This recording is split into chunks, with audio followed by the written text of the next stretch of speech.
Chains podcast. I'm your host, John Humphreys. If you haven't done it yet, we would love for you to subscribe to the YouTube channel, Escaping the Chains podcast. We are also on Apple Podcast and Spotify. We would really love for you to share some of the content and subscribe. Today we have with us somebody who has operated through Waypoint Transitional House in Wabash, so we wanted to give them a shout out too.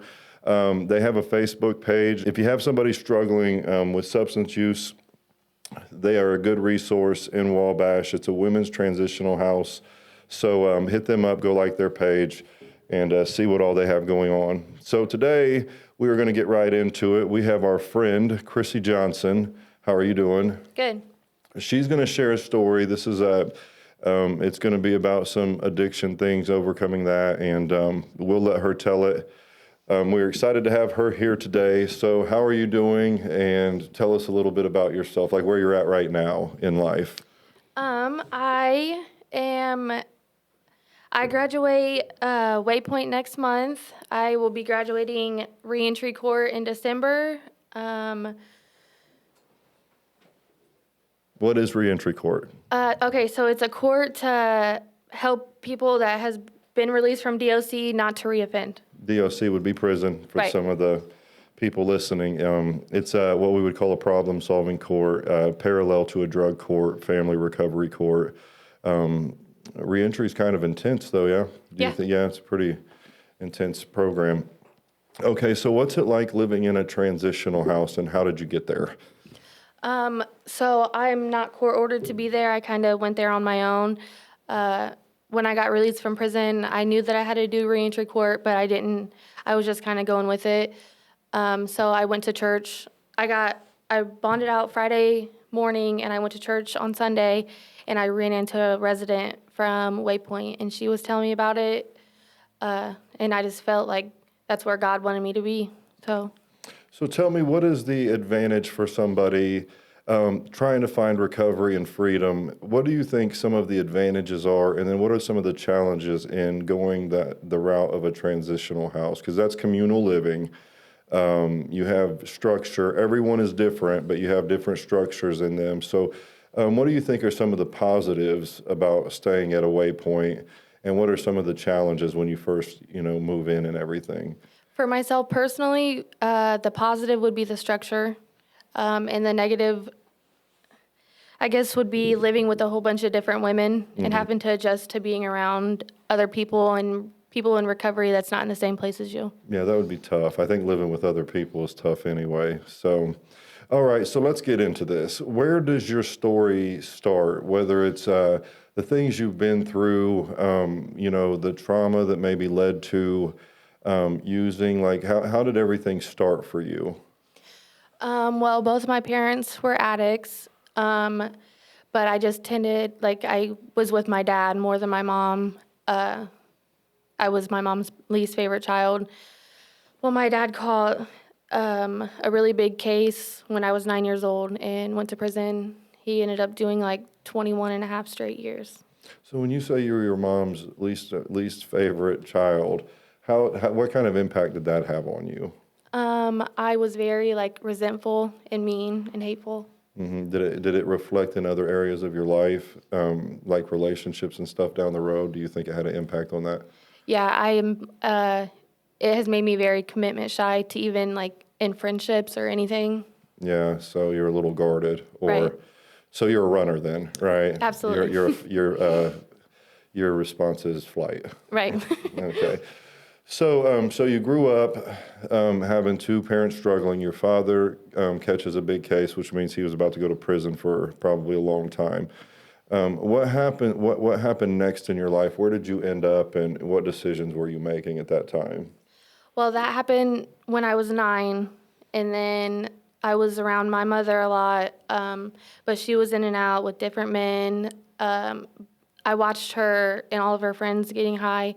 I knew what they were doing. So when I was 12, I injected heroin for the first time. 12 years old when you injected heroin for the first time. How did you get it? And I would ask you what your thought process was, but you were 12, so there probably wasn't one really. It's just what had been modeled to you. So I've just seen everybody do it. So I knew they were doing it for a reason. I just wanted to see what they were doing it, why my mom was acting the way that she was acting. It was almost normal. Yeah. How did you get it? I took it from her and her friend. How did you know where to put it? I did. I You just grabbed it and went to the other room. And I saw what they were doing. I've seen it for years. So I was like, this is what I do. I remember poking and poking and poking myself. It was a mess. And I had one of my friends with me, and she was doing it also. Was she your age? Mm-hmm. Do you remember what that first experience was like? I remember being very sick. Yeah. I bet. You were Very probably sick. real I didn't sick. know how much to do. I didn't know if I don't know how I didn't die. Yeah, that is wild. So did you just start using on a regular basis after that? Or like what did your life look like after that first? So I couldn't get it. I was so young, nobody was going to give it to me. So I started doing like Robitussin and Corticidin, the cough and cold. And what would that do to you when you would take it? I could say that it's gotten me like, I was more high than anything else that I've ever done, probably. It was like uncontrollable. Yeah, so you were just looking to get high any way you could then. Yeah, I wanted to feel that feeling that I did when I did heroin for the first time. So you were just chasing that Right. at 12 years old. So that's really young. And I think we cover a lot of stuff on here. If you're a parent at home, though, sometimes and we talk about this a lot, but we talk at schools. And sometimes the schools are like, well, I don't know, your message might be a little tough for middle schoolers. But the truth is, kids are using in middle school and they're seeing this stuff. Don't you think? I don't think that's changed. Like, Probably gotten worse. yeah, Really. yeah. So okay, so now you're just kind of like doing whatever to get high. What happened? Let's just walk through your story and just start telling us what your life was like after these experiences, the decisions you were making. What did you transition into taking? What were your relationships like? So when I was 15, I went to Josiah White's. So from 12 to 15, I was just doing whatever I would drink. I would do Robitussin, whatever I could do, air dust or whatever I can get that day. And then I went to Josiah White's, and then I found out I was pregnant. When I found out I was pregnant, me and my caseworker went to call my mom to tell her, and she was like, well, tell her that she can come home when she has an abortion. I knew I wasn't going to do that. I knew that, well, for like 2 months, I didn't know what I was going to do. But I knew I didn't want to bring a child into this world and them have to deal with what I had to deal with. So I had to make the decision that I wasn't going to keep her. I was involved. I went through White's until I was 8 months pregnant, and then I went to foster care until I was 18.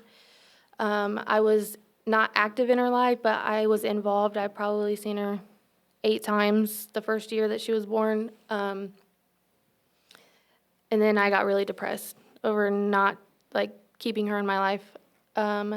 So I started using in my foster parents' house. So tell us, what was it like? So to explain the process of like being a teenager, like in your middle teens, and finding out that you're pregnant.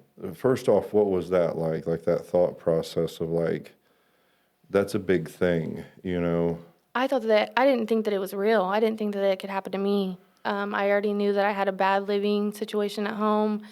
I just couldn't like wrap my mind around now somebody else is involved and it's because of my actions. Yeah. So you didn't think it could happen to you, and Not then, at all. then you were there.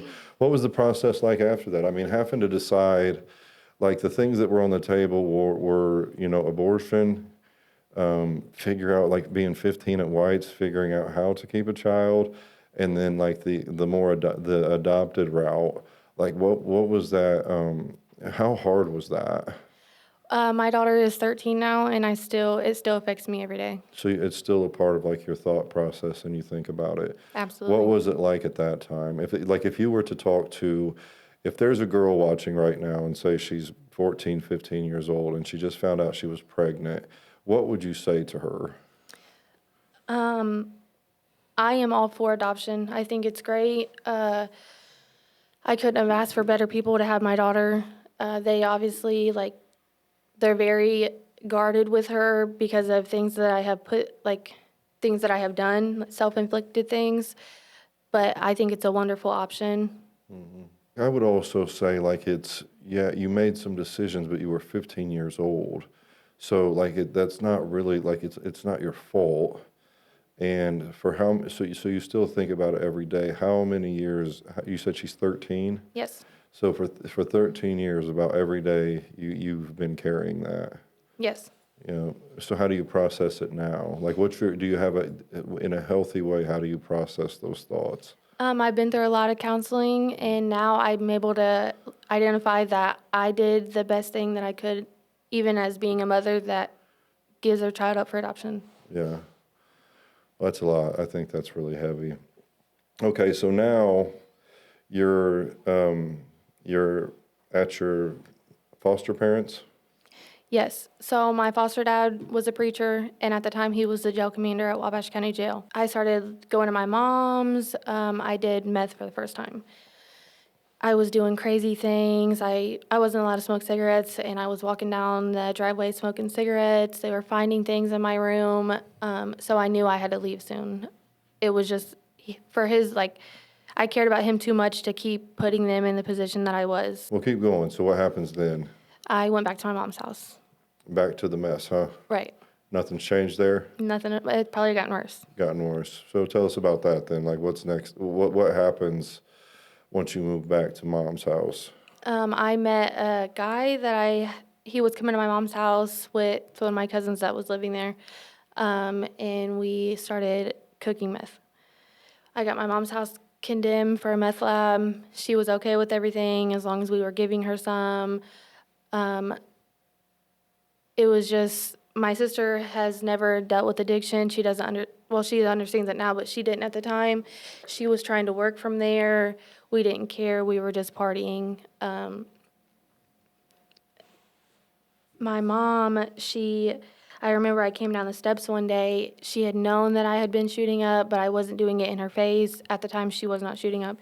She was on methadone and Xanax really bad, which if I was trying to go to sleep, she was giving them to me. And if she wouldn't, I was almost like physical with her to get her to give them to me.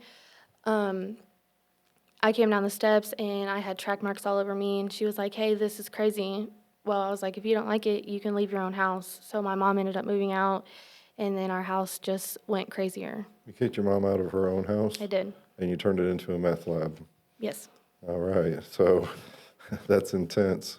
You turned your mom's house into the meth hub. How old were you? I think I was getting ready to be 18. Let's dig into, what happens after that? Like you've got run of the house, it's a meth lab. You're dating somebody that is cooking meth with you. Where do we go from there? I realized how much money that I can make from the drugs that we were using. So I started buying vehicles, and then I started dealing with cocaine, which I knew nothing about. I knew nothing about it. And then I mixed cocaine with heroin, and it was just terrible for me after that. I turned 18, and I wanted to buy my own house. That was one of the goals that I wanted. So I didn't know how to do it. I bought 2 different trailers right next to each other. I bought me one, and I was getting ready to buy me one and buy the next one, and I caught my first case. What was it? Possession of a syringe, possession of marijuana, and possession of paraphernalia. Did they catch you on the street or did they kick in the door? Well, I left my mom's house. I hadn't moved into my own place yet. I was staying in a hotel in Manchester. My little brother had a warrant. He got released from the D home in Marion and had an ankle monitor on, and he ran away with it. So they were coming to look for him, and they knew that he was going to be with me. To this day, I don't even know how they knew that I was in the hotel in Manchester, but they came in looking for him, and I remember everybody trying to run, and I was like, I'm not going to run. I don't have any reason to run. Well, one of the officers came in and was like, "Is Larry Johnson here?" And I didn't want my brother to get in trouble, so I was like, "No, he's not here," but I thought he went out the window with everyone else, and he was hiding in the bathroom. So they arrested all of us, and then they searched the hotel room. So now you're in jail. Right. What was that like? My foster dad was the jail commander, so he beat me. It was a Sunday morning. He was preaching. He didn't work on Sunday mornings because he's a preacher. He was at the jail waiting on me. Oh man, so you had a conversation. Let's talk about this conversation that you had to have with I was him. not trying to have a conversation at all. As soon as I walked in, I was like, "Get me out of here! I can't do this." I was crying, and he was like, "That's not how it works. You're here." So what was that? So if you don't mind, like when he was talking to you, did you feel anything? Like, because you've been getting high and stuff. Like, were you emotional? And what was it that he was saying to you? Like, what did he have to say to you? I remember like telling him, "You do not care about me. If you guys are gonna leave me here, you guys do not care about me." Yeah, but he did. Sometimes when we care about people, we leave them there. Yeah, That's what a I good know idea. now, absolutely, Right, I would have right. done the same thing. Did he have anything to say really, or did he just So his wife at the time, she was very like impactful in my life. Also, he brought me a visiting form and was like, "Here, you can put Louie on here. She'll come and visit you." And then I was like, "I'm not staying. Like, I'm not staying here." Um, and my biological mother came and bought me out. so you got out pretty quick? Yeah, What did you do when you got out? I went and got high. Yeah, I was like, "This is too much for me. I'm gonna go back there. I might as well just live my life while I can." yeah. So how long were you free before you had to face those charges? Probably 3 months. Did you go to prison? I ended up going to prison on that case. Dang, how much time? 3, suspend 1, 2 do 1 was my plea, I think. What was prison like? What was it like rolling up to prison? I was so wild. I was like, it is what it is, kind of. So you weren't like, you just pulled up and was like, we're gonna do this. Yeah. I remember when my dad called his case, he used to always tell me, "I will do the rest of my life in prison if none of you guys get in trouble." But the way that I thought, I was like, if you can live in there, I can live in there. Yeah. So that mindset's wild, isn't it? Yeah. Now, like now that you're a little bit more sober minded, to think that way is wild. To think I'll just sit in there. Yeah, because now I'm scared to go over the speed limit. Right. It's funny. It's funny when we switch up. I used to steal everything, and then I gave my life to God and got sober, and I would panic right now Me if too. I was stealing. I would lose my mind. So what was your prison experience like? Like what, living in there and kind of getting, because you do have to change your mentality, don't you? Yeah, so there's a lot of women that's never leaving, especially at Rockville Correctional Facility. It's a maximum security prison. At the time, it was either if you didn't have enough time or too high a points or 11 years or more, you stay there. Well, I had gotten in so much trouble, I knew that I was staying there. So I was like, I'm going to have to live the way that these women want me to live because this is their home. That was hard for me because I was used to doing what I wanted whenever I wanted. What were some of the things about that were difficult? Something that I struggled with at night, you have to take your badge down to the desk to use the bathroom. I was like, I'm not doing that. So then you would get written up on short forms and then have extra duty, and they would, like, in the middle of the night, come wake you up to clean. I was so young and rebellious, I wouldn't do it. So they would make me sit at a table in the middle of the day room all night long. Did you have any trouble, like when you got in there with anybody that, any of the people doing life or long bids? No, I think that they tried to help me more, like, to get my mind right, to show me this isn't what you want. Yeah, But I didn't understand it then. I was like, I don't know why you guys are saying this to me. right. So when you got out, so you did your time stubbornly, Yes, very. but you made it through. What did you come out to? Like when it was time to be freed, what was your... One of my really good friends was on drug court, and she had been clean, I'll say, a year. So she picked me up, and she was like, "Hey, like, it's time to change." And I was all for it for about 6 hours. And I remember we were at Pizza Hut, and my now ex-husband messaged me, and he was like, "I'll come get you right now." It was a blizzard, and he was driving from Peru.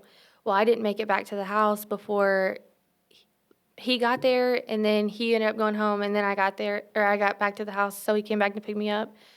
And when I got to his house in Peru, I seen, like, all the drugs that he had, and I knew then, like, I wasn't gonna go back to Wabash. Yeah, so you were back in it that quick. Right. Did you start selling and everything again? Yes. All right. So, all right. Well, let's talk about that then. So, where do you move from that? You've done your time. You're sitting there, or you just get picked up by your boyfriend. He's got all this stuff. you have access to all that stuff. And so you're using again. So you're back in that life 6-7 hours after you get out. Right. So what? So what's life like now? I started doing fentanyl, and I didn't realize like it made me a very violent person. I was just very mean. I didn't care about anybody. I think the next charge I caught after that was a battery and maybe a domestic battery. I don't know. But I just kept wanting to fight people, and then I realized like it was almost an enjoyment that I had power over people to make them do what I wanted them to do by like selling drugs or having a bad attitude. So I just felt like I was in control of everything.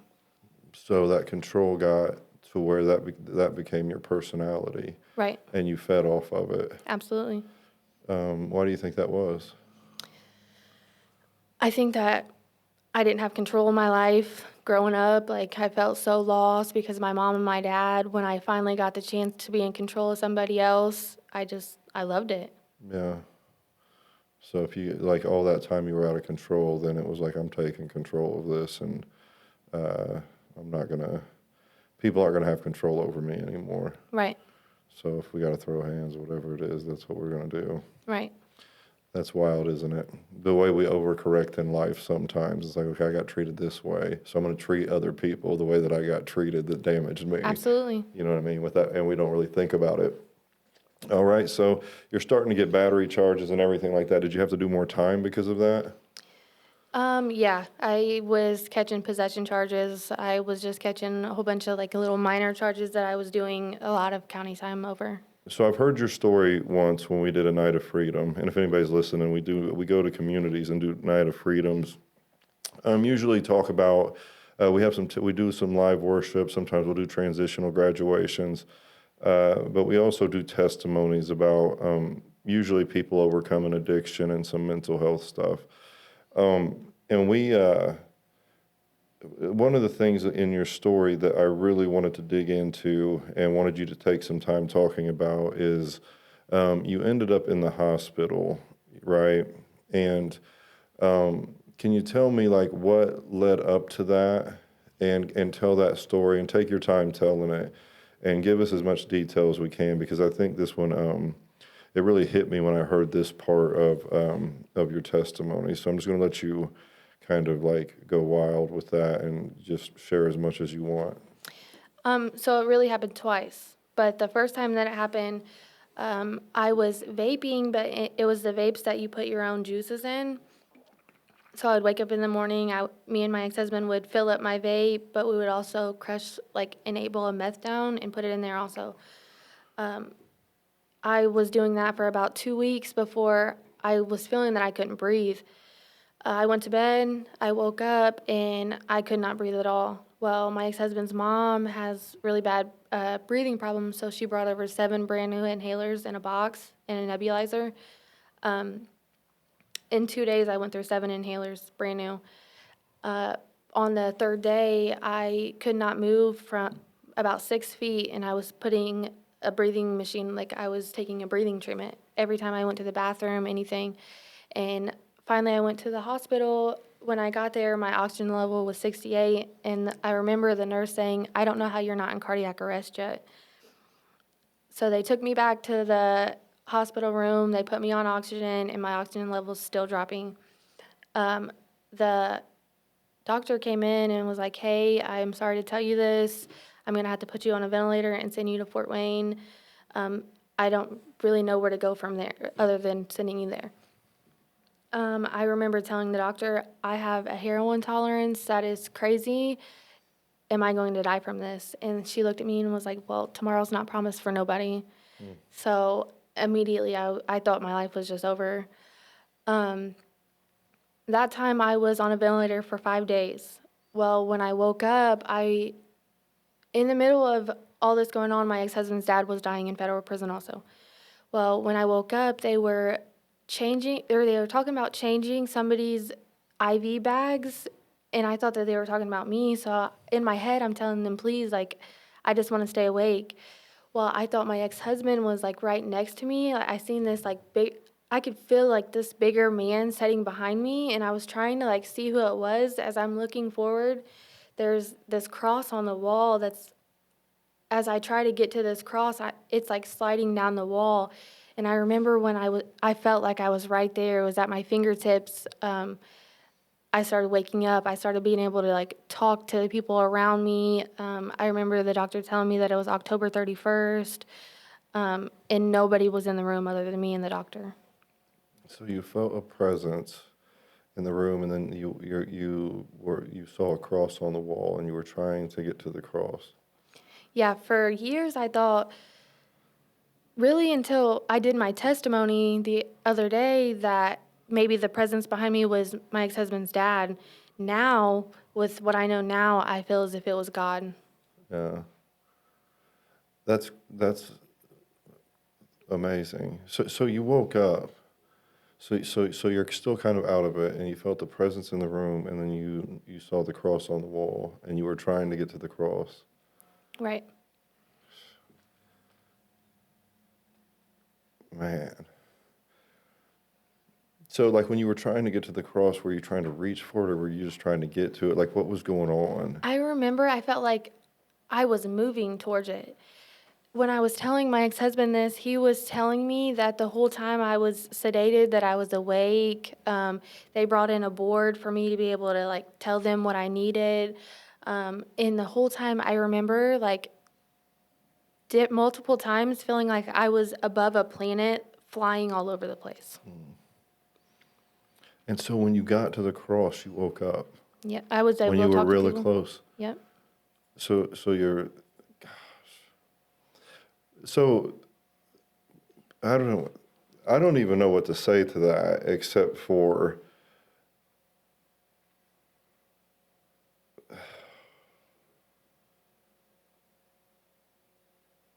listen, people, if you're listening, there was so she felt a presence in the room, a man's presence behind her, and she's had a lung collapse, and probably, it sounds like blessed to be alive, and now functioning, but she woke up, and she was trying to snap out of it, and she was just trying to get to the cross. And as she was trying to get to the cross, she got closer and woke up. Now, if somebody's struggling out there right now, you probably heard this story for a reason. I'm a little bit at a loss for words, but that's quite a testimony. If you don't know what to do, start to go towards the cross, and you'll be amazed at what could happen. So anyway, what in your life made it, or was it something you knew, or was it just like by nature? What was it that had you trying to get to that cross? So I feel as if when I was at my foster parents' house, I attended church. I would go to Christian conventions with them.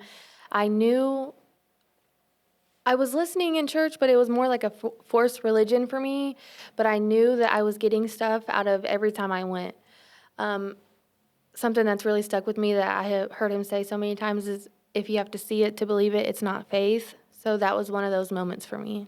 Yeah, that's so good. And and what we instill, even though like you didn't want to go to church and stuff, and this is something we talked about before, that proximity to understanding, like there's something greater. And when you look at the cross and you're in that moment, those times of going to church when you didn't want to go and stuff, that like you held on to. Yeah. You held on to that. So now you're in the hospital and you're awake. What are they telling you is going to happen with you? And like, what's the information you're getting from the staff and the doctors? So I knew that they moved me. I was in ICU, and then I had to go to a regular room for 4 days after that. But I knew that I was going to be sick. So I was like, I can't do this. I'm going to be sick. I'm not going to be sick in the hospital. Well, When you say sick, you're talking about withdrawals, yes? absolutely. Yeah. So I was telling my ex-husband that, and the doctor walked in, and he's like, I hope that this isn't from an overdose. And I remember like just raging, like it's not, and if it was, I would have told you. In all reality, I wouldn't have. But I feel as if like I was scared that he was going to treat me different, so I didn't stay in the hospital the whole 4 days. So you got out and Went straight home and did the same thing. straight got high after almost losing your life. Vaping meth, you just were like, screw this, I'm going back. I don't think people understand the stronghold sometimes that these things have over us. You know what I mean? Like even your life is like not as important as getting yourself right and not being sick. Right. That's wild. I So remember being in the hospital getting high.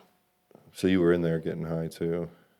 Yeah, I remember when I had one of my daughters. We were up there for a couple days, and I was gone, higher than I normally would get. You know what I mean? It was a mess.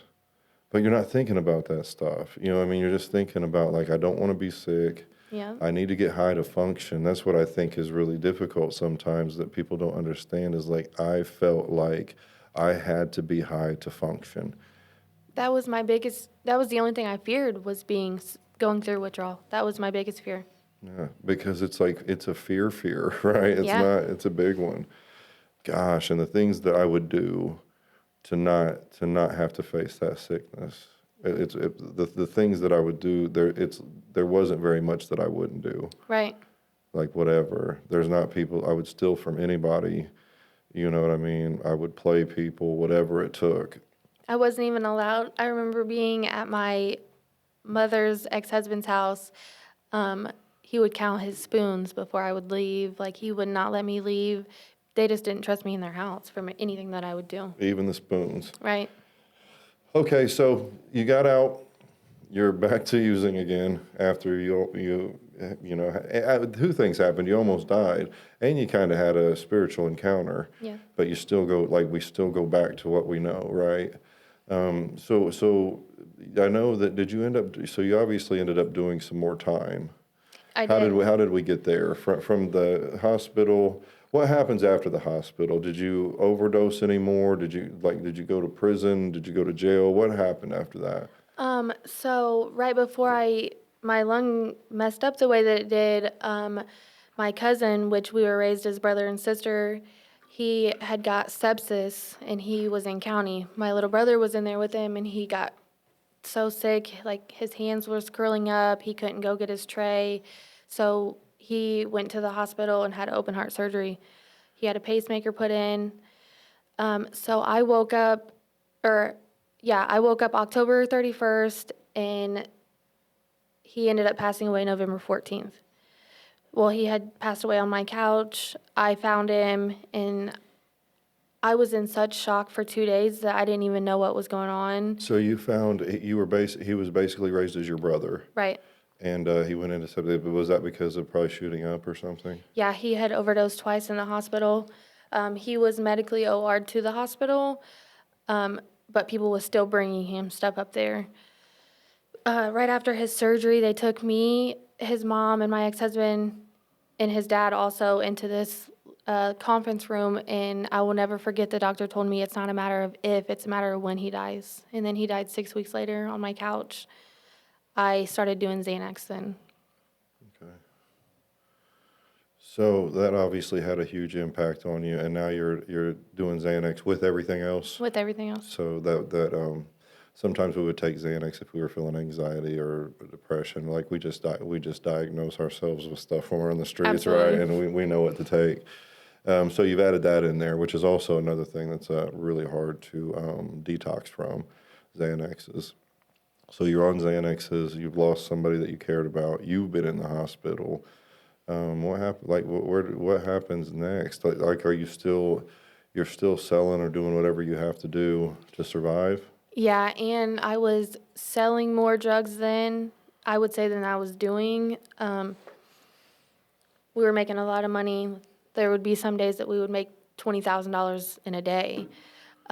So everything was just, I got anything that I wanted. I would buy scripts and scripts of Xanax. So I remember I would eat like 30 of them at a time, and I just wanted to go to sleep. I did not want to feel the pain of him not being here anymore. I I felt as if I lost my mind. I had thought he reincarnated into my cat. Nobody could come around me. I ended up having to leave my house. It was the house that he passed away in also. Um, I went, I was leaving his grave one night and got pulled over, and I had Suboxone on me that it wasn't my prescription, so I went to jail. I had to do house arrest for that. While I was on house arrest, I had caught another case for having methadone pills on me that I didn't have a prescription for. So I had to go back to jail and do the rest of my house arrest time, and then I think an additional 6 months for the case that I caught. I got out, and me and my ex-husband weren't together at the time. I moved to Marion, and I let him come around, and I started doing the same things over again. I was only out for maybe 30 days, and I caught two level 2 dealings in Grant County. That's big charges. Very big. That's big boy charges right there, the level Absolutely. 2s.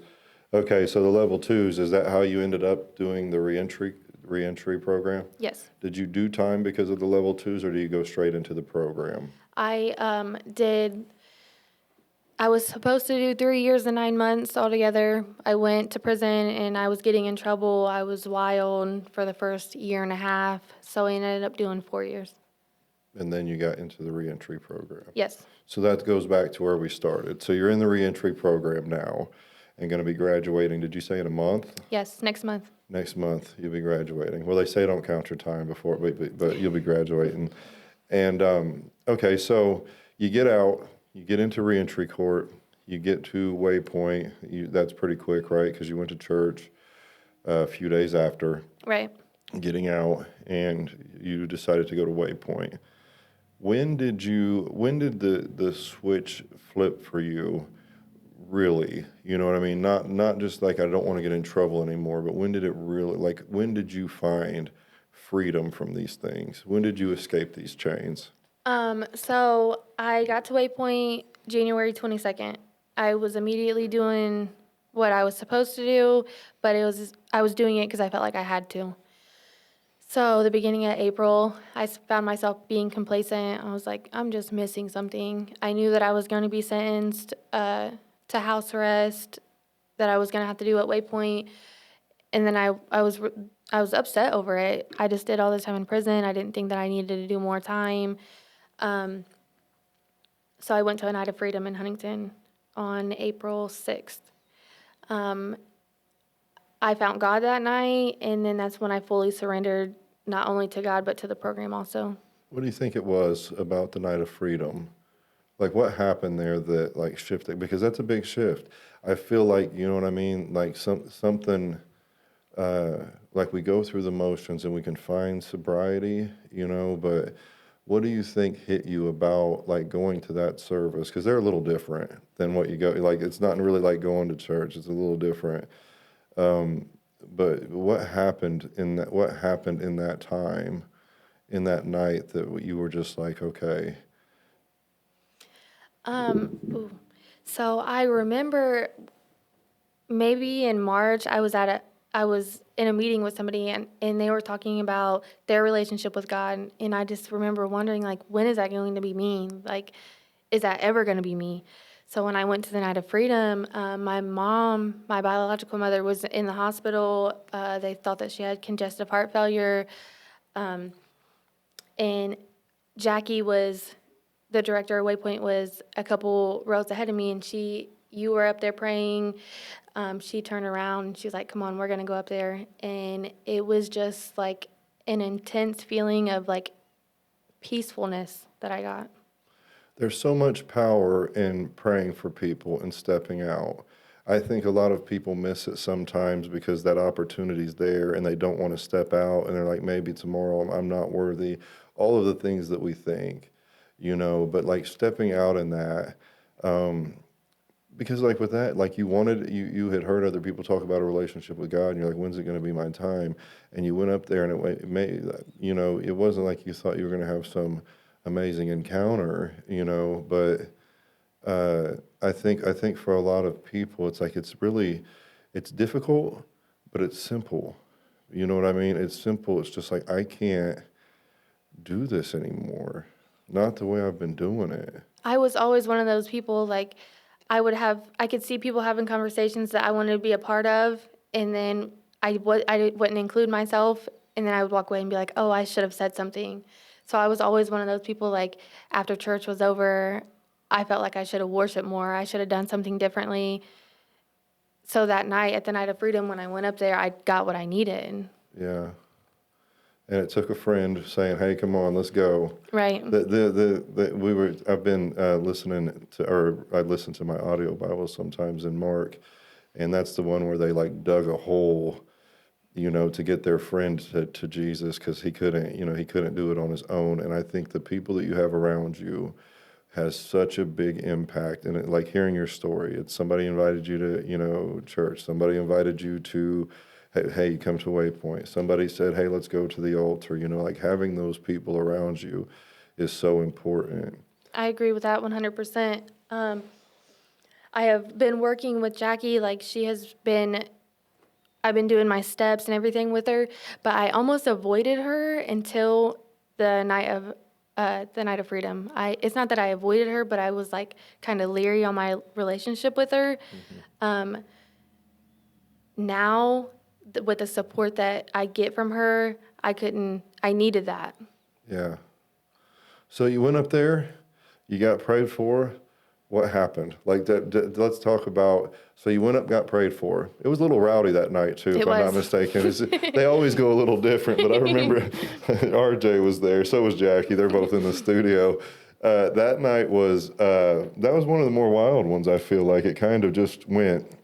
And we don't apologize for that. When we do those things, we really want to let Holy Spirit flow so everyone can look a little bit different. But that one was, I think a couple people came off the street because they heard what was going on inside. And also, like, if you're listening to this, like a lot of times as people in faith and Christians, we're like, hey, somebody needs to do something. If it's on your heart to say that, then it should be on your heart to do it. I think a lot of times we look around and it's like, who's going to do something about this and who's going to do something about that? If God put it on your heart that heavy to where you're posting about it every day, God's calling you to do it. And that goes for like these services and everything, because what started us doing those services is a guy that I was working with. This was years and years ago. He overdosed and he died, and they found him in a van in a parking lot. And I was talking to Pastor Todd, and I was like, man, somebody's got to do something. And he was like, you need to do something. He was like, tell me what you need. And I was like, okay, let's get a building. In 2 weeks, we'd put this thing together at the crossing school. There's no chairs. Everybody's on couches. There is chairs, but they're on couches. This is what we had it in. And literally, just the willingness to do it, because it's not us, but the willingness to do it. We had this service, and back then there was no real recovery community at all. We had to celebrate recovery, the transitional, other than the Grace House, there was nothing here. And we did this thing, and people just start showing up. And it's like there was 100 and something people there. And at the end, when you usually close out these services, people leave. They're ready to smoke, they're ready to do whatever. And I looked up, and people were like, 80% of the people didn't leave because they wanted prayer. We literally had prayer lines and people not leaving. And it wasn't anything I did because I was complaining. And I had a pastor say, well, you do something about it.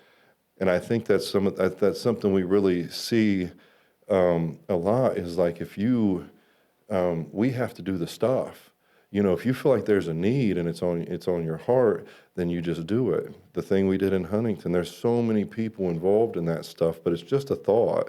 And it's like, hey, we're going to do it. And when we do one in Wabash, it's just a thought of like, hey. And anyway, that's kind of off topic, but that service, like we've seen so much come out of those services, and sometimes they're just slapped together in a matter of a couple of weeks, and we don't even have flyers or anything. We just do a thing on Facebook and like, hey, we're coming here. We're going to talk about what Jesus did in our lives. We're going to have some worship, and we may add some other stuff to it. And but it's really cool because I didn't know that. So here's what happened, people, is I was having coffee with a friend at Modocs in Wabash out front, and Chrissy walks by. I'm like, hey, how you doing? We know each other through recovery stuff. We don't know each other, And she was like, good. And I said, hey, yeah, you should share your testimony. How long you been sober? And she told me, I was like, you should share your testimony sometime. She was like, yeah. And then she sent a message, and she was like, yeah, I felt, Holy Spirit was telling me it's time. So I got a hold of Jackie.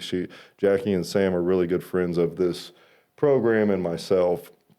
And I was like, well, we're going to do a night of freedom. Let's have her share there. I had no idea that you actually encountered God at the night of freedom prior to. So Jackie was telling me the story, and I was like, what? So anyway, every community needs these types of things, and if you don't have it, look into doing it. I'm going to get off my soapbox now, and we'll get back to the story. So, yeah, just tell me, so you went up, you got prayed for. What happened in your life after that? I had to do house arrest right after, which I was so against having to do it, but it was probably one of the most humbling things that I ended up doing. I got so much out of it. I got to really find my identity, or begin to find my identity. I got to interact with the women in the house more, build more relationships in the house. I feel as if that's what I fully surrendered to everything then, after I was placed on house arrest. When you said found your identity, can you put your identity into words? That's hard. Because I feel as if I'm still learning myself. I didn't know myself my whole life, Yeah. When I first got released from prison, I thought that I knew it all. I didn't need anything. And I just know now there's so much more growth in me. I had heard somebody say one time that God gave us 2 ears and one mouth. So I was always quick to have something to say. Now I'm so quick to listen to what everybody else has to say. Yeah, so that's good. So what's next for you? So tell us, so you've encountered God now, and that was in April, so you found freedom from a lot of things, because sometimes it's not just about getting off of drugs, right? It's about all of these other things. What do you think is next for you in life? I definitely want to work in the recovery community. So I've really struggled with how to maintain a relationship with my mother, with her being in addiction. I knew I had to have boundaries with her, so I almost had to detach from her. At one point, I felt as if I was grieving her like she was dead. Mm-hmm. But 2 weeks ago, I helped her get to Wooded Glen, so she's in treatment right now. I just feel as if that's my calling, is to help other people. So she's in treatment right now, so praise God for that. That's cool. Yeah. All right, so you want to work in the recovery field and all of that stuff. It's challenging but good. I enjoy it. You did, what was it on July 7th that happened? What kind of commitment you made or whatever? I was baptized. And how was that? How did that feel? Refreshing. Yeah. I would do it every week if I could. Yeah. So you've committed to this life with God and surrendering to Christ and everything, and it just, how does that feel altogether? Because it takes a long time to get there and a lot of resistance. How does that feel to you? I feel as if I'm a new person. New creation. Right. Amen. Okay, so everybody be watching out for Chrissy, because she's probably going to be a recovery coach or something soon, and probably be doing sharing her story a little more often. Like I said before, we're grateful for all of the transitional houses out there. They really do serve a purpose, and Waypoint is one of our favorite ones, and in a lot of ways is becoming a standard in transitional housing in our area. So we're really grateful for them. So if you have a chance, go look at their Facebook page, check them out. I think you can donate. Do you have a donate button on there? Yeah, you can donate if you feel led. But, even if not, just pray for the place and, show it a little love on social media. And check out Escaping the Chain podcast, all the places we do it. If you have a chance, go check out Delivered Media. Go like their Facebook page and check them out. That's who does all of our production stuff. RJ and the team are amazing, and we're super, super grateful for them. And I think that's all that we have for this episode. Again, thank you for listening. Thank you for Chrissy for coming in and being so transparent. Thank you for having me. And This has been Escaping the Chains podcast. We're excited for some of the stuff we have coming up, but we're excited for where we're at right now. So, and we're also on all your social medias. So if you give us a like, a share, we would appreciate it. This has been Escaping the Chains podcast, and I am John Humphreys.